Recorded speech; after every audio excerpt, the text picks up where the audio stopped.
All right, next coming to the stage, please welcome Colin.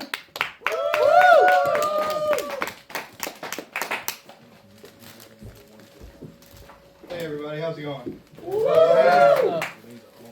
So I'm gonna see if I can make this funny, but what's not funny is I had a good friend from my childhood pass away last week.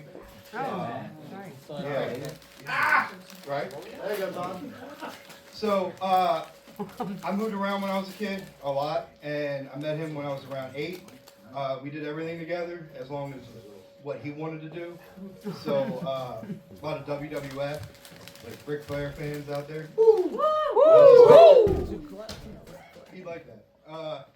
We went to the flea market in Baltimore. If anyone's ever been to the North Point flea market. Hell yeah. We used to go there, check out all the weird stuff there. And then every one of like the rated R slasher movies that I've ever seen, from like Nightmare Before Elm Street to like The Omen to Phantasm and all the weird stuff, B1s, all that. So good times, bad times, but we were inseparable. I spent most nights for like almost 3 summers over his house. Right around 10 years old, I saw my first set of people fucking. His aunt lived with him, his grandma, his dad. They all shared the house together. And it was like 3 in the morning. I had to use the bathroom. I get up and I'm hearing these weird sounds that I would hear from my dad's like adult videos and stuff. And I'm like, oh, what's going on in there? And it was like one of those 1890s houses with the keyholes where you could like see everything in there. And I'm like, oh shit, like they're fucking, you know? And he comes around the corner because I've been there a minute, like just watching his aunt get railed. And he's like, what are you doing? I'm like, I'm watching your aunt get railed. He's like, no, you're not. I'm like, dude, stop watching. Like, it's fine when I do it. It's great when you do it, you know? Same aunt, her boyfriend, takes everybody to Deep Creek, Maryland, and they're like, you know, bring your weird little friend. And so he asked me if I want to come, and I'm like, fuck yeah, let's get out of the city. And one thing I remember about that, besides the boat ride around Deep Creek, like, I think her boyfriend had money. We were poor. He had a boat. He had money. They were in the market, and me and my buddy saw in the lake there was a fishing rod that was in the mud. And I was like, I can get that.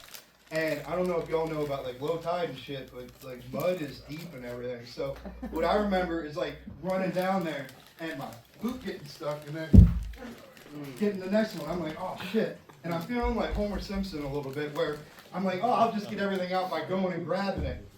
Like, the boyfriend had to get a rope. Like, I had to get dragged out of this fucking, and I'm like, no, let me just get like 2 more feet. I can get this fucking fishing rod. And I never did get it. I had to get cleaned up in the bathroom. They put down paper towels and newspapers for me in the back because of the rental car. I really ruined their vacation. Oh, man. And he kind of paid it back when my parents were like, hey, you know, bring your buddy. Your sister's going to bring her friend. You know, why don't we come down to Busch Gardens and get to see history? My dad loved the ghost tours and all that. So, you know, bring your buddy. And he wound up fucking my sister's best friend then. So, you know, he kind of ruined my vacation. That was my friend. He had all the charisma. He was Italian. He had like the widow's peak. Always wore his hair back. We called him Superman. I got him his first job, and he kind of proved himself by being on the mirror and cleaning the entire bathroom. And it was a disgusting seafood restaurant bathroom where people who are allergic to seafood go and eat there anyway and just blow out the toilets. And he's there just, you know, with gumption, and he moved right up the ranks, you know. Being in his orbit though, because he had charisma, he was good looking and everything. Like, I couldn't get women. I just knew he fucked the lesbians that we would hang out with. They're lesbians. How does he do this? You know? So the one time that I thought I was going to get somebody who was in our orbit, this woman named Mary, I guess chick, she was 17, I was 17, and he was in the other hotel room, like, you know, having fun with her friend. and it was 3 boys and 2 girls. So she looking at me and another guy, and she's like, "You'll do." And I'm like, "Yay, finally!" And we're making out on the bed, and she had stuffed her bra. And I don't know if y'all know this from like movies, but I don't care what size it is, but don't leave me on like that. Just be like, "Hey, you're tiny," and I love them, you know. But no, I didn't like the fact that she stuffed it. I'm like, "Are you a magician? Where the fuck is all this coming from?" And it kind of ruined the date, and he was done after 2 minutes, so we just kind of left. It was awkward, you know. We're 17-year-olds. All right. So last little thing about my buddy. Got this nickname of mine in high school, DI for damn it.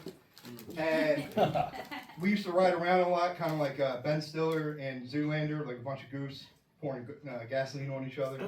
And we were going through a McDonald's drive-thru, ordered 2 vanilla milkshakes, 2 strawberry milkshakes for the 4 people that are in my car. I don't like strawberry, I like vanilla. So when we got 3 strawberry and there was a wrestling match for that vanilla and I lost, I turned right to the woman. I was like, "Excuse me, I asked for 2 vanilla and 2 strawberry, and I got 3 strawberry." And she's like, "Oh, I'm sorry." I give it to her. As soon as the thing closed, "Excuse me, I asked for a vanilla, damn it." And they just turned it into a Baltimore Club mix on the spot. Like, I felt like there was a DJ Rob. They made fun of me so hardcore that I had to grow up and learn how to like roll with the punches.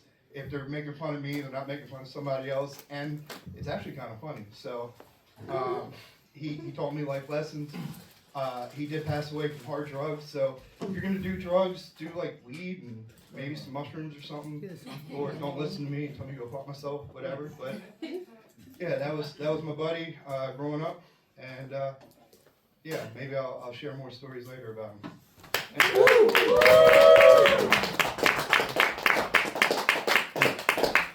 All right, keep it going for Colin. Hey guys.